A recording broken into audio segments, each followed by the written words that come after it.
Bonsoir à tous les passionnés de Thread. Je m'appelle Sabine et je voudrais vous raconter une expérience qui a changé ma vie. Si cela vous plaît, n'hésitez pas à vous abonner, à liker et à commenter pour découvrir d'autres récits à l'avenir. L'âme perdue près de l'arbre. Pendant des années, j'ai vécu dans cette maison, entourée de souvenirs d'une vie que je ne comprenais plus.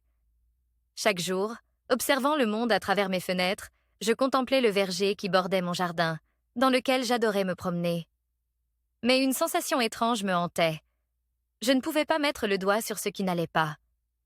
Un matin, j'ai vu une jeune fille, Émilie, se tenir près de mon arbre préféré.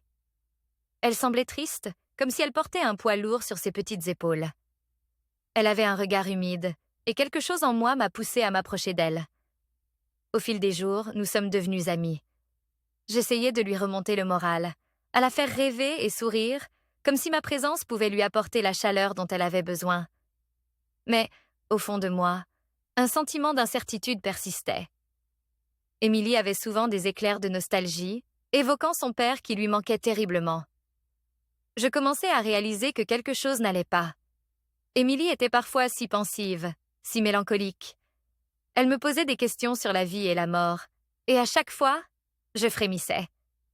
Je voulais la protéger, mais je ne pouvais pas lui dire ce que je soupçonnais. Je ne voulais pas la brusquer. Avec le temps, je me suis attachée à elle. Sa présence me réchauffait le cœur, et je ne voulais pas qu'elle parte. Mais plus les jours passaient, plus je la voyais décliner.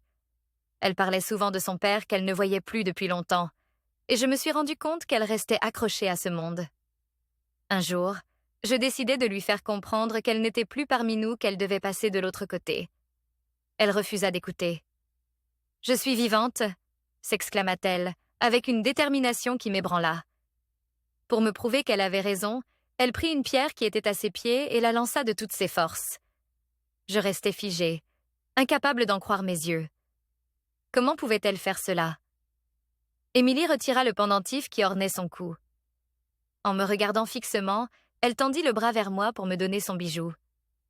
Sans réfléchir, je tendis ma main vers elle, pensant qu'elle voulait me faire voir la photo qu'il y avait à l'intérieur. Elle plaça sa main au-dessus de la mienne et commença doucement à faire descendre le pendentif.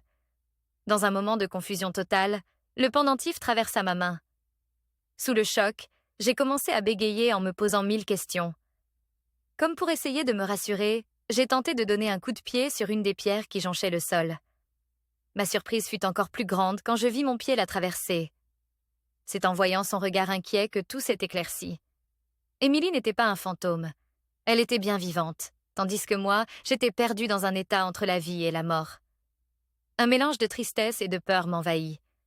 Je voulais la garder près de moi, mais je savais qu'elle avait besoin de vivre sa vie.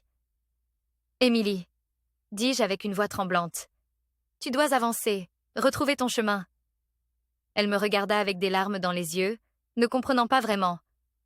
« Mais je ne veux pas te perdre », s'exclama-t-elle. Je compris alors que je devais être forte pour elle. « Tu ne me perds pas, Émilie. Je serai toujours là, dans tes souvenirs et dans ton cœur. Mais tu dois vivre. Ne laisse pas la tristesse te retenir. » Elle hocha la tête, et je sentis un poids s'alléger en moi. C'était douloureux de la voir partir, mais je savais que c'était ce qu'il y avait de mieux pour elle. Émilie devait trouver sa propre lumière, tout comme moi j'avais trouvé la paix en acceptant ma condition. Alors que je la regardais s'éloigner, une lumière vive s'illumina derrière l'arbre où nous nous étions rencontrés.